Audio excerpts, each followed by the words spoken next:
வணக்கம். நான் உங்க முத்து பேசுறேன்.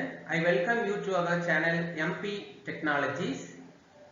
இன்னைக்கு நம்ம இந்த வீடியோல டிஸ்கஸ் பண்ண போற டாபிக் என்ன அப்படின்னா function. What is function? Why do we need function? Why should I write function? அந்த மாதிரி விஷயங்களை இன்னைக்கு நம்ம டிஸ்கஸ் பண்ண போறோம். So what is function அப்படின்னா function is nothing but set of statements used to perform a specific task. அவ்வளவுதாங்க. The main purpose of function, the future of function is code reusability. We can reuse the code again and again. நமக்கு எங்கெல்லாம் தேவையோ அங்கெல்லாம் நம்ம வந்து அந்த set of statements execute பண்ணிக்கலாம். Okay, first வந்து நம்ம பார்க்க போகிறது என்னன்னா why do I need function பார்க்கலாமா? டீடைலா கொஞ்சம் பார்த்துடலாம். ஸோ பாருங்க, why do I need a function? So இந்த ஒரு எக்ஸாம்பிள் போட்டிருக்கேன் பாருங்க. இல்ல 4 பாக்ஸஸ் போட்டிருக்கேன். program 1, program 2, program 3, program 4. So I have several number of programs. I have number of programs. And my programs are I have 4 programs in this example. I can have number of programs in my software. நான் ஒரு software develop பண்றேன். அதுல நிறைய programs இருக்கு. Okay, number of programs require the same set of statements to be executed several times. The programs require set of statements to be executed several times. இப்போ இந்த program 1ல பாருங்க some lines கொடுத்திருக்கோம். ஓகேயா? அடுத்து பாருங்க ஒரு முதல்ல கொஞ்சம் லைன்ஸ் எழுதுறோம். அடுத்து வந்து ஒரு 5 lines. இந்த 5 lines வந்து மறுபடியும் ரிப்பீட் ஆகுது. எங்கன்னா இங்க ரிப்பீட் ஆகுது. program 2ல பாருங்க அதே சேம் செட் ஆஃப் 5 lines தேவைப்படுது. again same set of 5 lines. அதே மாதிரி program 3ல பாருங்க அதே 5 lines தேவைப்படுது. again அதே 5 lines to be அதாவது எக்ஸிக்யூட் ஆகணும். இப்போ program 4ல பாருங்க அதே same set of 5 lines I need to execute. again here also I need to execute. So if you have a situation that some set of statements are to be executed several times in several programs, that time we can put the set of statements in a separate area, separate place, which is called a function, and we can assign a name to that block of statements, which is called function name. And wherever we require to execute that set of statements, I can just call by its name only. பார்க்கலாமா? So பாருங்க, இப்போ வந்து எனக்கு இந்த some lines இப்போ நான் இங்க பண்ற பாருங்க, அந்த 5 lines இருக்கு இல்லையா, அந்த 5 lines வந்து நான் ஒரு நேம் கொடுத்துக்கிறேன். my function opening parenthesis closing parenthesis. Okay, இப்படின்னா என்னது? இது வந்து ஒரு ஃபங்க்ஷன். இப்போ voidனா the function returns nothing அப்படின்னு அர்த்தம். அதை பத்தி நம்ம டீடைலா பார்க்கலாம். இங்க பாருங்க ஒரு block of statements braces கொடுத்துட்டேன். opening curly braces, closing curly braces. அதுக்குள்ள பாருங்க நான் அந்த 5 linesஐயும் வச்சிட்டேன். இப்போ எனக்கு program 1ல ரெண்டு இடத்துல தேவைப்படுது. நான் என்ன பண்றேன் பாருங்க, just I call the function my function. இங்க பாருங்க program 2ல my function கால் பண்றேன். program 3ல பாருங்க கால் பண்றேன். program 4ல பாருங்க கால் பண்றோம் இல்லையா? So which sounds code reusability. We reuse the code wherever we want to execute. அவ்வளவுதாங்க function, ஒண்ணுமே இல்ல. இப்போ function definition பார்க்கலாமா? What is the function? So function is a block of statements used to perform a specific task. அவ்வளவுதாங்க. Function is a block of statements used to perform a specific task. Above, the block of statements can be assigned to a name, which is called function name. நம்ம அந்த block of statements க்கு ஒரு name கொடுக்கிறோம். அது என்னது? function name. அப்போ function may or may not return a value. இப்போ function கால் பண்ணும்போது நமக்கு value return பண்ணலாம், return பண்ணாமலும் இருக்கலாம். அதே மாதிரி the return type வந்து பாத்தீங்கன்னா will be void if the function does not return a value. இப்போ இந்த function எந்த வேல்யூ ரிட்டர்ன் பண்ணலன்னு வைங்களேன், அதோட ரிட்டர்ன் டைப் என்னவா இருக்கும் அப்படின்னா voidனா nothing, null, எதுவுமே ரிட்டர்ன் பண்ணல. empty, voidனா null கிடையாது, voidனா empty, it returns nothing அப்படின்னு அர்த்தம். அது மாதிரி function may or may not take arguments. function வந்து argument எடுத்துக்கலாம், எடுக்காமலும் இருக்கலாம். அப்போ இது syntax பாருங்க, ஒரு function create பண்றதுக்கு என்ன syntax அப்படின்னா return type. முதல்ல return type சொல்லணும், return type. அடுத்து வந்து function ஓட name. அடுத்து opening parenthesis closing parenthesis குள்ள argument list. அது வந்து optional தான், கொடுக்கலாம் கொடுக்காமலும் இருக்கலாம். அதனால அத ஸ்கொயர் பிராக்கெட் குள்ள சொல்லிருக்கோம். optional arguments are given inside the square bracket in the syntax. syntaxல ஸ்கொயர் பிராக்கெட்ஸ் குள்ள சொல்லுவோம். அப்போ பாருங்க, இந்த braces கொடுத்திருக்கோம், block of statements உள்ள நம்ம கொடுக்கிறோம். opening curly braces closing curly braces. இவ்வளவுதாங்க. இப்போ ஃபங்க்ஷன்னா அப்ப என்ன, what is a function அப்படிங்கிறது உங்களுக்கு நல்லா புரிஞ்சிருச்சு. a block of statements used to perform a specific task. If you are going to repeat that task, the task can be assigned to a function and we can assign a name to that function, and wherever we want to perform the task we can just call by the function name. That's it. அவ்வளவுதான், முடிஞ்சது. Simple. Okay, is there any type of functions? Yes, there are two types of functions in C. C ல வந்து ரெண்டு type of functions வந்து நம்ம use பண்றோங்க ஜெனரலா. built-in functions, user-defined functions. So built-in functions னா என்ன, user-defined functions னா என்ன? இப்போ நம்ம C க்கு first class பார்க்கும்போது பாத்தீங்கன்னா C ஓட definition பார்க்கும்போது நான் ஒரு வார்த்தை சொல்லியிருப்பேன், நீங்க அந்த வீடியோ வேணா ரீகலெக்ட் பண்ணலாம். அதாவது C is collection of functions அப்படின்னு சொல்லியிருப்போம். C provides collection of functions to use to develop our software. நம்மளோட சாஃப்ட்வேர் டெவலப் பண்ணிக்கிறதுக்கு it provides collection of built-in functions. So built-in functions னா என்ன அப்படின்னா they are already built in, ஏற்கனவே create பண்ணிட்டாங்க, நம்ம அதை யூஸ் பண்றோம், just we are using the built-in functions. அப்ப user defined function னா, so user defined functions are created by the user. But if I want to create my own function I can create. இப்போ எனக்கு வந்து ஒரு function தேவை அப்படின்னா நம்ம வந்து கிரியேட் பண்ணிக்கலாம்.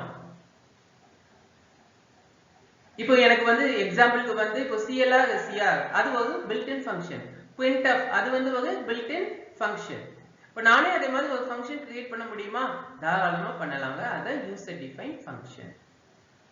சரிங்களா?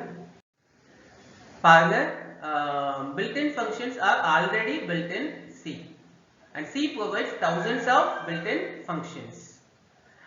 இந்த built-in functions வந்து பாருங்க, அதாவது எங்க இருக்கு அப்படின்னா library files are having function definitions whereas header files are having function declarations. இதை நம்ம கம்பைலிங் லிங்கிங் இதை பத்தி படிக்கும்போது கொஞ்சம் டீடைலா நான் எக்ஸ்பிளைன் பண்ணியிருக்கேன். அதாவது built-in function யூஸ் பண்ணுறேன் அப்படின்னா இப்போ CLR SCR யூஸ் பண்றேன்னா அந்த CLR SCR எங்க டிக்ளேர் ஆகிருக்கோ அந்த ஹெடர் ஃபைலை நான் வந்து ஃபர்ஸ்ட் என்ன பண்ணணும், hash include இந்த preprocessor யூஸ் பண்ணி preprocessor டைரக்டரிக்குள்ளே அதை யூஸ் பண்ணி நான் இன்க்ளூட் பண்ணிக்கணும். ஸோ அப்படின்னா வந்து என்னோட கம்பைலருக்கு அந்த ஃபங்க்ஷனை பத்தி தெரியும். அப்புறம் வந்து லிங்கிங்ல என்ன பண்ணுது, லைப்ரரியில இருந்து அந்த CLR SCRனா என்ன பண்ணணும் அப்படிங்கிற அந்த டெஃபினிஷனை தூக்கி கொண்டு வந்து என்னோட ப்ரோக்ராமோட கொண்டு வந்து அட்டாச் பண்ணி EXER ஜென்ரேட் பண்ணுது அப்படின்னு நான் உங்களுக்கு எக்ஸ்பிளைன் பண்ணியிருப்பேன். ஸோ அப்போ நான் உங்களுக்கு சொல்லியிருப்பேன், அதாவது header files are having function declaration whereas library files are having function definitions. So according to built-in functions, header files are having function declaration. Function declarations are in the header file whereas function definitions are in the library files according to built-in function. So okay, அப்போ நம்ம என்னென்ன built-in functions இருக்குது, இப்போ user defined functions எப்படி create பண்றது one by ஒன்னா பார்க்கலாமா? பார்க்கலாம். பாருங்க, string built-in functions, string functions, math functions, character functions, இப்படி நிறைய டைப் நிறைய functions இருக்குது. அதுல நம்ம பார்க்க போறது என்னன்னா string built-in functions. சோ என்னென்ன இருக்கு பாருங்க, strlen. இப்போ நம்ம போன வீடியோல பாத்தீங்கன்னா string operations பண்ணோம். ஒரு ஸ்ட்ரிங்கோட லென்த் கண்டுபிடிக்கிறது எப்படி, ஒரு ஸ்ட்ரிங் இன்னொரு ஸ்ட்ரிங்கு காப்பி பண்றது எப்படி, ஒரு ஸ்ட்ரிங் ரெண்டு ஸ்ட்ரிங்கை இன்னொரு ஸ்ட்ரிங்ல கன்காட்டினேட் பண்றது எப்படி, இப்போ ஃபர்ஸ்ட் நேமும் லாஸ்ட் நேமும் வாங்கி ஃபுல் நேமா கிரியேட் பண்றது எப்படி, ரெண்டு ஸ்ட்ரிங்கை கம்பேர் பண்ணி பார்க்கறது எப்படி அப்படின்னு நம்ம ஸ்ட்ரிங் ஆபரேஷன்ஸை வந்து லூப்பிங் ஸ்டேட்மெண்ட் யூஸ் பண்ணி ப்ரோக்ராமா எழுதணும் இல்லையா? சோ அதே இதை வந்து சிம்பிளா பில்ட் இன் ஃபங்க்ஷன்ஸ் யூஸ் பண்ணியே நம்ம பண்ணிடலாம். அப்ப எதுக்கு அதை டீடைலா பார்த்தோம்? சோ அது வந்து அந்த பேசிக் ப்ரோக்ராமிங் ஸ்கில் வந்து நமக்கு இம்ப்ரூவ் ஆகணுங்கிறதுக்காக நம்ம அதெல்லாம் ஒர்க் அவுட் பண்ணுவோங்க. அதே மாதிரி அதை நமக்கு ஈஸி ஹேண்டா உங்களுக்கு பண்ணியே கொடுத்துருக்காங்க. அதுதான் என்னது இந்த string built-in function. So strlen அப்படினாலே என்ன பண்ணும்? It finds the length of the string and return the value. அவ்வளவுதான். It returns the length of the given string. அதனால strcpy என்ன பண்ணும்? காப்பி பண்ணும். இப்போ source பாருங்க, இந்த source வந்து எங்க கொண்டு போய் காப்பி பண்ணும்? டெஸ்டினேஷன்ல காப்பி பண்ணும். To copy the source string into destination. அதுமே strcat என்ன பண்ணும் பாருங்க, adds the copy of the source to dest. அங்க கொண்டு போய் என்ன பண்ணும்? concatenate பண்ணி விடும். strrev வந்து அந்த strc என்ன பண்ணும்? அப்படியே ரிவர்ஸ் பண்ணி விடும். ஒரு ஸ்ட்ரிங்கை ரிவர்ஸ் பண்ணனும் அப்படினா பண்ணிக்கலாம். அதுமே strcmp கம்பேர் பண்றது. s1 உம் s2 உம் ஈக்குவலா இருந்தா அது என்ன பண்ணும்? 0 ரிட்டர்ன் பண்ணும். s1 வந்து s2 விட less than இருந்தா less than 0 ரிட்டர்ன் பண்ணும். s1 வந்து s2 விட greatest இருந்ததுனா greater than 0 ரிட்டர்ன் பண்ணும். அவ்வளவுதான். அதுல stricmp வந்து என்ன பண்ணும்னா case sensitive. அத வந்து இக்னோர் பண்ணும். இப்ப பாருங்க stricmp அது வந்து case sensitive இக்னோர் பண்ணும். நம்ம strupr அப்பர் கேஸ்ல மாத்தி தந்துடும் ஸ்ட்ரிங்கை. நம்ம என்ன ஸ்ட்ரிங் கொடுக்கோமோ அது அப்பர் கேஸ்ல மாத்தி தரும். strlwr அது என்ன பண்ணும்? லோயர் கேஸ்ல மாத்தி தந்துடும். str அதாவது s2 வந்து s1 ல இருக்கா? searches s2 in s1. s2 வந்து s1 ல இருக்கா அப்படினு அது என்ன பண்ணும்? சர்ச் பண்ணி நமக்கு ரிட்டர்ன் பண்ணும். ட்ரூவா. சோ இவ்வளவுதாங்க, ரொம்ப சிம்பிள். இந்த ஃபங்க்ஷனை யூஸ் பண்ணி ப்ரோக்ராம் எப்படி எழுதுறதுன்னு பார்த்துடலாமா? பாருங்க, ரொம்ப easy. char name of 10 is equal to vimal அப்படினு வச்சிருக்கேன். ஓகேயா? the length of the name is length of name percentage d comma strlen of name. அப்போ 1 2 3 4 5 இல்லையா? அப்ப எனக்கு என்ன ரிட்டர்ன் பண்ணும்? 5 அப்படினு ரிட்டர்ன் பண்ணும். சிம்பிள். strrev name அப்ப என்ன பண்ணிடும் பாருங்க, l a m i v. அவ்வளவுதான். சோ இத உங்களுக்கு அவுட்புட்டா தந்துடும். ரிவர்ஸ் நேம் அப்படினா அத ரிவர்ஸ் பண்ணிடும். ரொம்ப சிம்பிள் இல்லையா? சோ நமக்கு வந்து ப்ரோகிராமிங் ரொம்ப ஈஸி ஆக்கிடுதுல இந்த string functions. So this program demonstrates you how to use strcpy and strcat.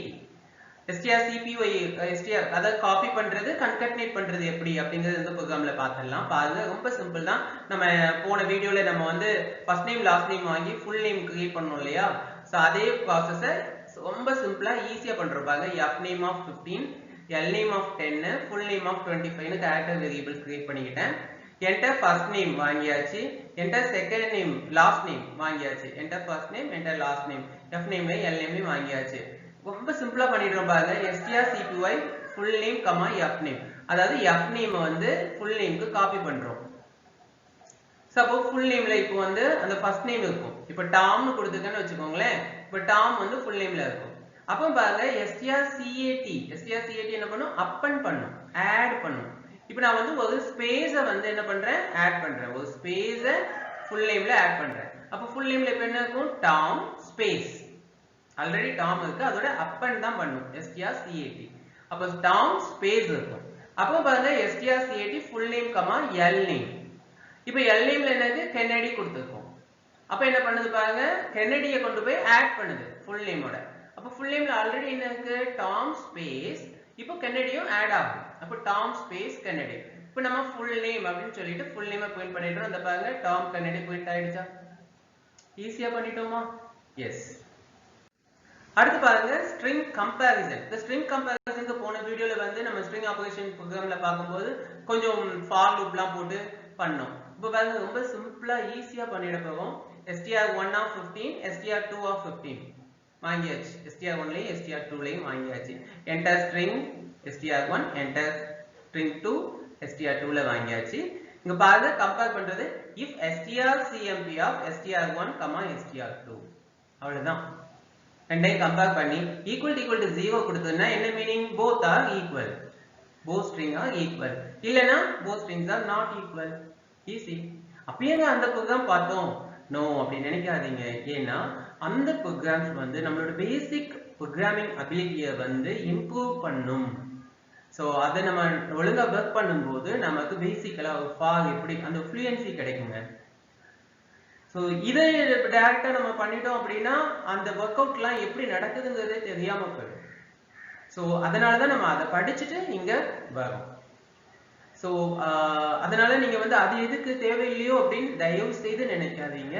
நம்மளோட பேசிக் ப்ரோக்ராமிங் ஸ்கில்லை இம்ப்ரூவ் பண்றதுக்கு அந்த மாதிரியான சின்ன சின்ன ஒர்க் அவுட் பண்ணணும் கண்டிப்பா. அவ்வளவுதாங்க, ரொம்ப சிம்பிள். இப்போ பாருங்க, ஈஸியா நம்ம என்ன பண்ணிட்டோம், கம்பேர் பண்ணிட்டோம். ரெண்டு ஸ்ட்ரிங்கை கம்பேர் பண்ணி அவுட்புட்டை கொண்டு வந்துட்டோம் இல்லையா? இப்போ பாருங்க, ஒரு ஸ்ட்ரிங்குக்குள்ள ஒரு பர்டிகுலர் பேட்டர்ன் இருக்கா இல்லையா அப்படின்னு நம்ம செக் பண்ண போறோம். அதுக்கு str அப்படிங்கிற ஃபங்க்ஷனை வந்து யூஸ் பண்ண போறோம். இதுல என்ன பண்ணிருக்கோம் பாருங்க, str1 of 15, அப்போ str2 of 10. ஃபர்ஸ்ட் இந்த அவுட்புட்டை பாருங்க, enter name விஜய் ஆனந்த் அப்படின்னு வாங்குவோம். enter a string to search in the name, நான் ஆனந்த்னு கொடுத்தேன். அப்போ Anand is found in Vijay Anand. Yes, இருக்கு இல்லையா? சோ நம்ம enter name விஜய் ஆனந்த் கொடுத்தேன். enter a string to search in the name வந்து டாம் அப்படின்னு கொடுத்தேன். அப்போ Tom is not found in Vijay Anand, இல்ல. சோ இந்த ரொம்ப சிம்பிளா அந்த ப்ரோக்ராம் பாருங்க, எழுதிடுறோம். enter a name get us str1 ல வாங்கியாச்சு. enter a string to search in the name, அத வந்து get us str2 ல வாங்கியாச்சு. ரொம்ப ஈஸியா பாருங்க, str if str of str1, str2, str1 ல str2 இருக்கா, இருந்ததுன்னா is found ன்னு சொல்லு, இல்லனா is not found ன்னு சொல்லு, முடிஞ்சு போச்சு. சிம்பிளா முடிஞ்சிட்டா, அவ்வளவுதாங்க, ஈஸி. அதே மாதிரி பாருங்க, built in math functions, அது mathematical functions நிறைய இருக்கு. சோ அதுல நான் வந்து கொஞ்சத்தை லிஸ்ட் அவுட் பண்ணியிருக்கேன். இதை நீங்களே குட்டி குட்டியா ப்ரோக்ராம் பண்ணி பார்த்துடலாம். அதான் ஒர்க் அவுட். இல்ல a to I அப்படின்னு சொல்லி உள்ள வந்து டபுள் கோட்ஸ்க்குள்ள ஒரு நம்பர் கொடுத்தீங்கன்னு வைங்களேன், அதை இன்டிஜரா மாத்தி கொடுக்கும். இல்லைன்னா இப்போ string b is equal to double கோட்ஸ்க்குள்ள 1 2 அப்படின்னு வச்சுட்டு a to I of அந்த b அப்படின்னு சொன்னீங்கன்னா அது என்ன பண்ணும்னா அதை இன்டிஜரா மாத்தி ரிட்டர்ன் பண்ணும், 12 அப்படின்னு ரிட்டர்ன் பண்ணும். அவ்வளவுதாங்க. அதே மாதிரி a to f of அது வந்து என்ன பண்ணும், ஸ்ட்ரிங்கை ஃப்ளோட்டா கன்வெர்ட் பண்ணி தரும். அது சீல் வந்து என்ன பண்ணும், rounds up the value, whereas floor வந்து rounds down the value. இப்போ 4.56 அது 4.6 அப்படின்னா அது என்ன பண்ணும், சீல் 5 ஆகும். அதே floor வந்து இப்போ 4.6 அப்படின்னா floor வந்து என்ன பண்ணும்னா 4 ன்னு ரிட்டர்ன் பண்ணும். அவ்வளவுதான். ஸ்கொயர் ரூட் ஆஃப் 25 அப்படின்னா உங்களுக்கு வந்து 5 அப்படின்னு ரிட்டர்ன் பண்ணும். அது மாதிரி cos value, sine value, tan value கண்டுபிடிக்கிறதுக்குள்ள ஃபங்க்ஷன், பவர் ஆஃப் கண்டுபிடிக்கிற ஃபங்க்ஷன், ரொம்ப ஈஸிங்க, சிம்பிள். அவ்வளவுதான். சோ built-in functions வந்து அதாவது it helps us to perform our task easily, to write our program easily, it makes our program easy. அவ்வளவுதாங்க. நம்ம ஈஸியா ப்ரோக்ராம் எழுதுறதுக்கு தான் built-in functions-ஐ யூஸ் பண்ணிக்கிறோம். சோ இப்போ இந்த வீடியோல நம்ம வந்து பார்த்தது மூலமா உங்களுக்கு வந்து ஈஸியா ப்ரோக்ராம் எழுதலாமே அப்படின்னு தோணும் இல்லையா? எஸ். சோ என்னோட இந்த வீடியோ உங்களுக்கு பிடிச்சிருந்ததுன்னா ப்ளீஸ் லைக் பண்ணுங்க, ஷேர் பண்ணுங்க, மறக்காம சப்ஸ்கிரைப் பண்ணுங்க. நன்றி.